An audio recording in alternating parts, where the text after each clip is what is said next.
Irmãos, nós estamos na terça-feira da Semana Santa e o evangelho que a igreja nos propõe hoje está no capítulo 13 do Evangelho de São João, versículos 21 a 33 e 36 a 38.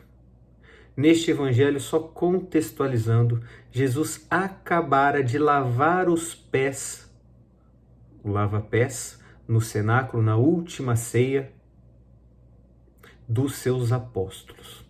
Jesus que humildemente lava os pés daqueles apóstolos, já como que antecipando a sua paixão, o que ele verdadeiramente veio fazer neste mundo, derramar o seu sangue e lavar a nossa imundície, lavar os nossos pecados, redimir a humanidade, tirar-nos da garra de Satanás e dos seus demônios e nos conduzir para o caminho, para a verdade, para a vida, para o reino de Deus.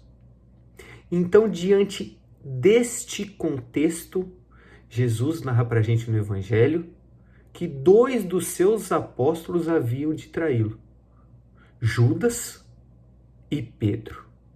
Judas Iscariotes, nós sabemos que entregou Jesus. Apesar de ter convivido com Jesus, de ter visto tudo que Jesus havia realizado, a multiplicação dos pães, expulsado demônios, inclusive dado poder ao próprio Judas para expulsar demônios,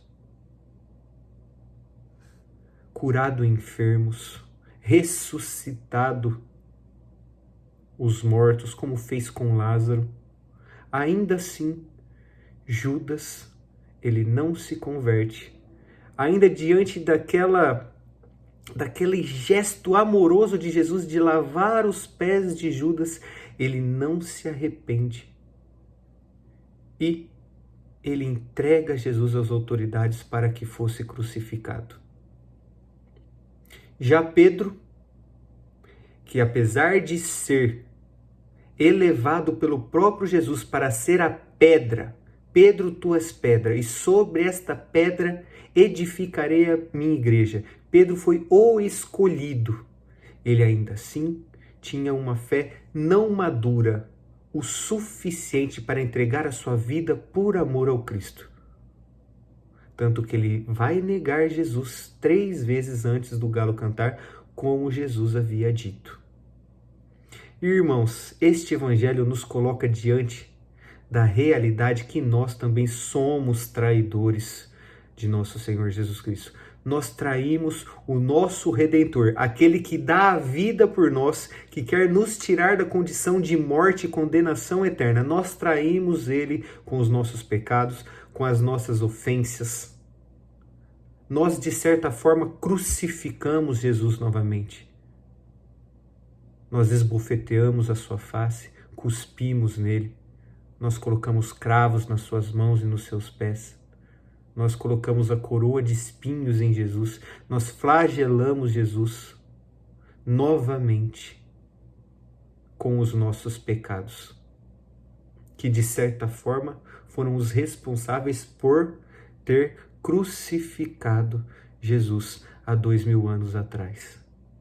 E então, irmãos, nós somos chamados a meditarmos 2 realidades, 2 opções que nós precisamos escolher quando nós ofendemos nosso Senhor Jesus Cristo com os nossos pecados, quando somos traidores.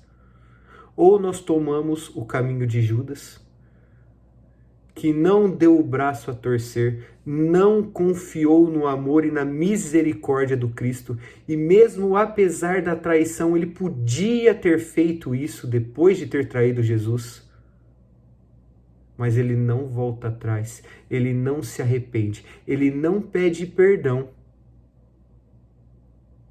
e desesperado segue o seu caminho.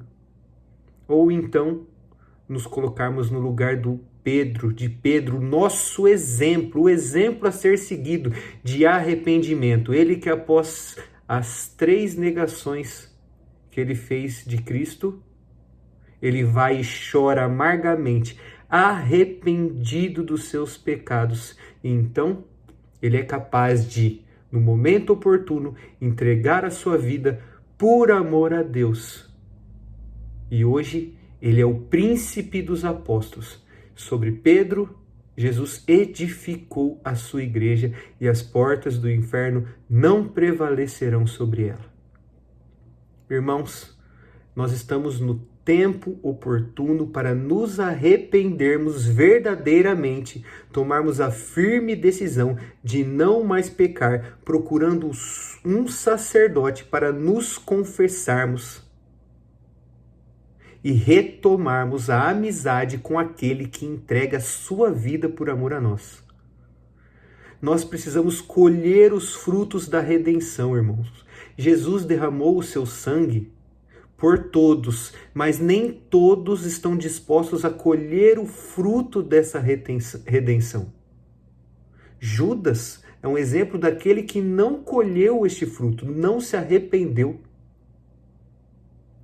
Pedro já é o exemplo a ser seguido de arrependimento, que arrependido foi elevado, foi instituído pedra.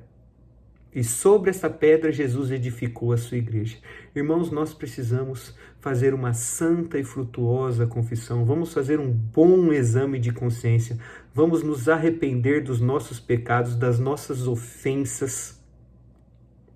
Vamos deixar que o Senhor transforme a nossa vida. Vamos decidir não pecar mais contra o Cristo, porque Ele derrama o seu sangue e derramará daqui a alguns dias o seu sangue por amor a nós, para nos salvar. Não abramos mão dos frutos da sua paixão. Amém.